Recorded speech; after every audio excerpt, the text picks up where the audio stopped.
Stress relief.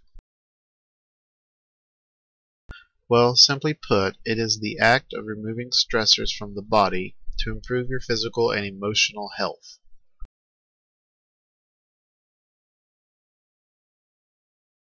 Aromatherapy.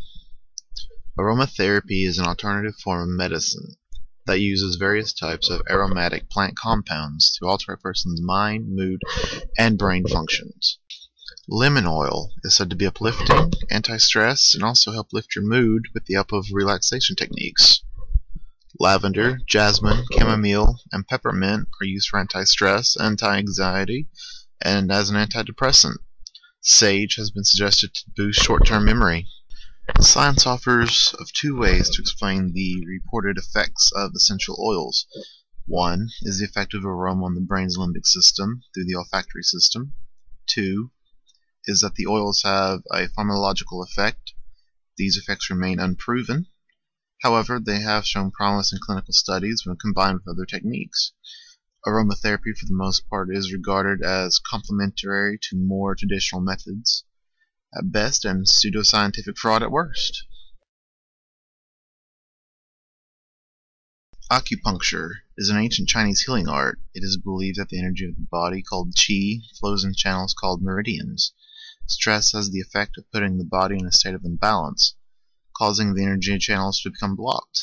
This produces tense muscles, high blood pressure, and muscular pain. The acupuncturist attempts to correct these imbalances by inserting fine needles into the proper acupressure points, thereby allowing the body's natural healing process to step in, causing the energy to flow, alleviating the stress-induced symptoms. Hydrotherapy, in its most basic form, is a good hot bath. Most of us has experienced this at some point or another. However, most people don't know it is a prescribed treatment and recognized stress reliever, dating back to ancient Greeks and used to treat everything from alcoholism to spiritual problems. It wasn't until the 19th century that a Bavarian monk, Father Sebastian Jepp, realized you could stay healthy by releasing toxins through hot water. He is credited as the founder of hydrotherapy. Now it is used widely to treat pain, stress, and swollen joints. Various types exist, such as Turkish baths, home baths, saunas, hot tubs, or an NHS treatment.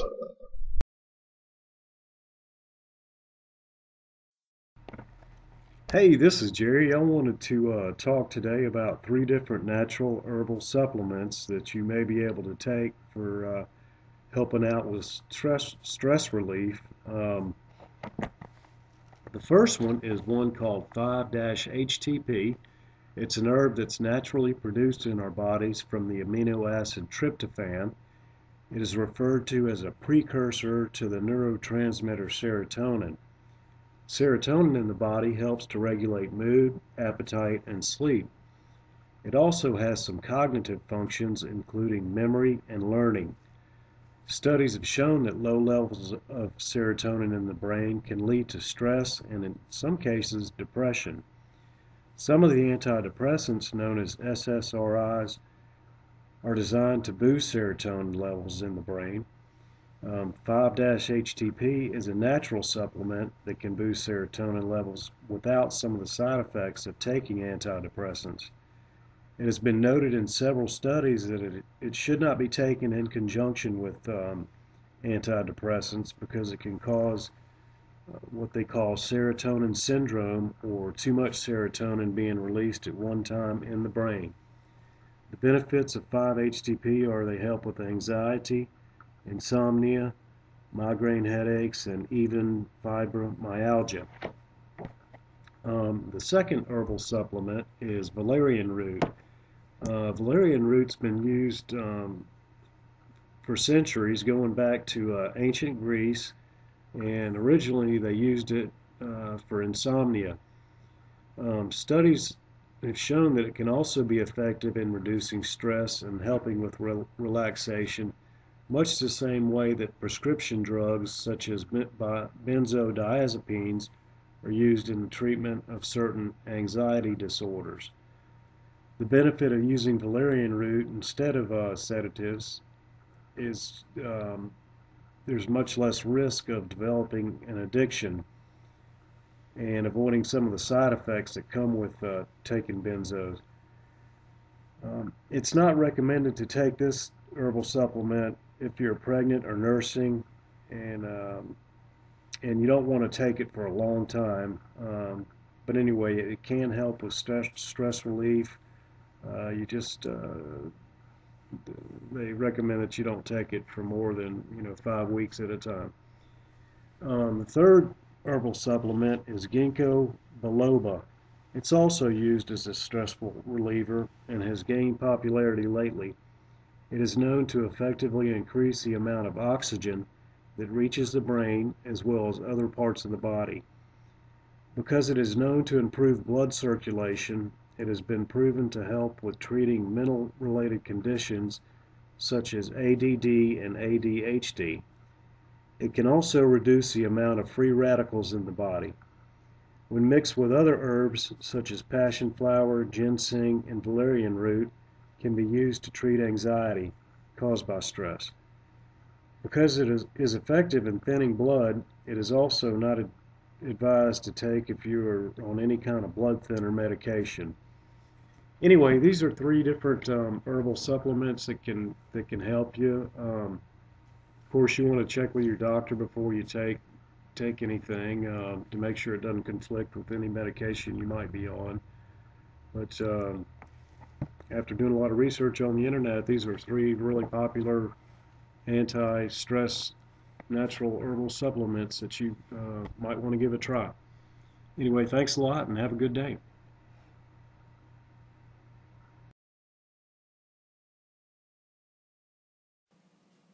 So if you've decided on massage therapy as your form of stress relief, there are a few things that you would want to keep in mind before going for a massage.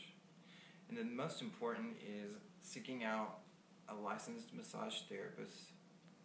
The state of Tennessee requires 500 hours of classroom study in order to get a license in the state.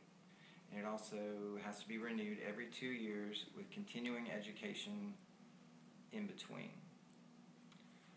So you also want to have a look at the room to make sure it's comfortable, climate controlled, with soft music so that the client can relax. And once I like to start is on the head and scalp, because once the head relaxes, the body follows. So I like to start around the occipital bone at the axis where it joins the skull. A lot of people have complained about this being one of the biggest trigger points on their body for stress. You always want to be careful to express your idea of how much pressure you like. Don't be afraid to tell the therapist to ease off, or if you need deeper pressure, make sure you tell them. And once the head and scalp are massaged well and the person is relaxed more, you can move on to the body. Do some stretching, allowing the client to get comfortable with your touch and the table, the room.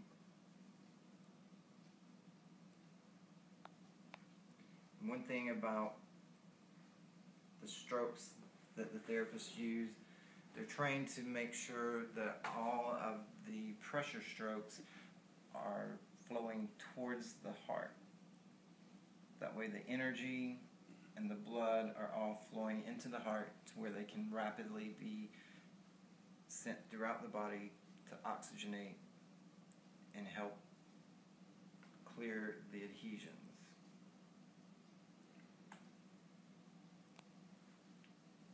So a typical massage session can last an hour, 90 minutes, whatever you have time for.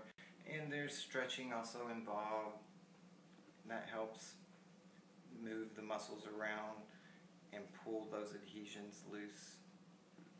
So in conclusion, if you decide to use massage therapy as your form of stress relief, just make sure the most important thing is to seek out a licensed massage therapist. That way you're going to get the safest most effective treatment for your dollar.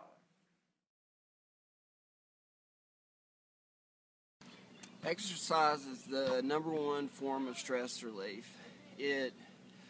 When you are exercising, it relieves endorphins, dopamine, serotonin into the body, and basically through that it relieves stress like pessimism and anything that you have that is worked up into your body that is causing you the stress upon yourself.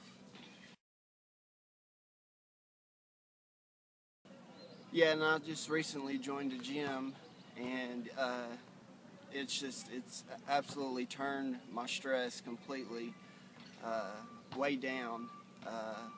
Whenever I go and I release that energy, release stuff that's stored up inside of me, I'm no longer stressed out, I'm no longer worried, it gets my mind off things.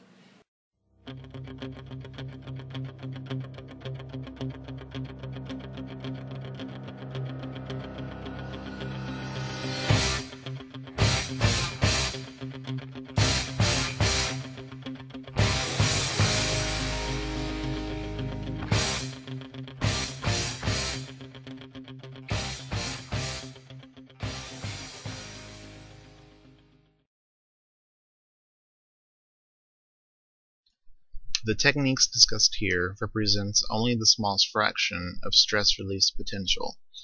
When we consider the many problems simple stress causes, the usefulness of these options becomes clear. This concludes our proposal. Thank you for your attention.